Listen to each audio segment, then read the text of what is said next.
Bonjour Jean-Daniel Pache, Bonjour, merci d'avoir accepté notre invitation. avec plaisir. J'aurais une première question évidemment. Comment est-ce que vous qualifieriez Baselworld 2014? C'est un bon cru? Je dirais que c'est un bon cru d'après les échos que j'ai entendus. Les entreprises sont dans l'ensemble assez satisfaites des visiteurs, du volume d'affaires. Donc oui, je pense que ça sera un bon cru. Puis en plus, il a fait beau pendant toute la semaine, ce qui n'enlève rien au plaisir d'être ici. Comment est-ce que vous voyez l'évolution des exportations d'horlogerie suisse?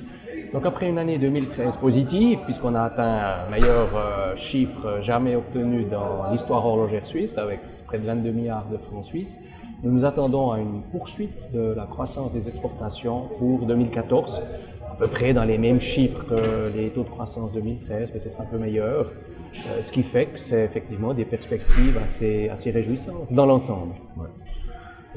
Donc, vous qui connaissez bien toutes les marques horlogères, qui en côtoyez régulièrement les patrons, vous les sentez confiants, ou est-ce que cette fameuse crise que pour l'instant on ne ressent pas tellement en termes d'exportation horlogère, est-ce qu'ils sentent qu'elle est en train d'arriver ou pas vraiment? Je dirais que dans l'ensemble, ils sont confiants mais prudents. Donc pas d'euphorie, il faut être très attentif, réagir vite s'il le faut.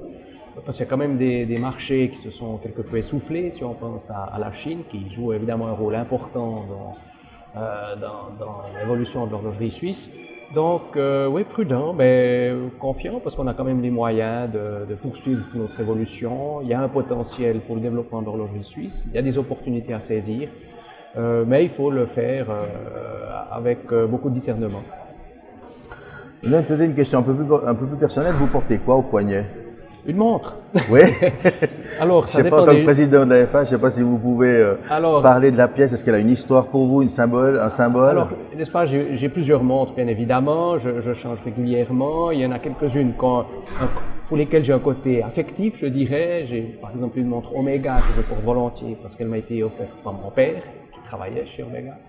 Une montre Hermès qui m'a été offerte par ma fille parce qu'elle travaille chez Hermès.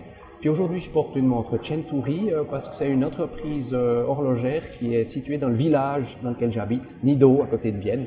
Et donc, il y a aussi le côté un peu local qui joue son rôle. Et je porte cette montre aujourd'hui et j'en porte bien d'autres suivant les circonstances.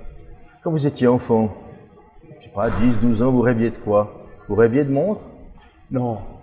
Non, même si j'y baignais déjà, parce que mon père était horloger. Hein, donc, j'ai reçu une montre assez jeune, finalement. Parce que tout le monde porte des montres dans la famille. Non, moi je rêvais plutôt d'avion et de train. Okay. Je voulais travailler dans les trains quand j'étais enfant. Après ça a changé, maintenant je prends souvent le train, j'y travaille dedans, mais je ne les conduis pas. Jean-Daniel Pache, merci infiniment d'avoir accepté notre invitation. Merci à vous et bonne journée. Merci.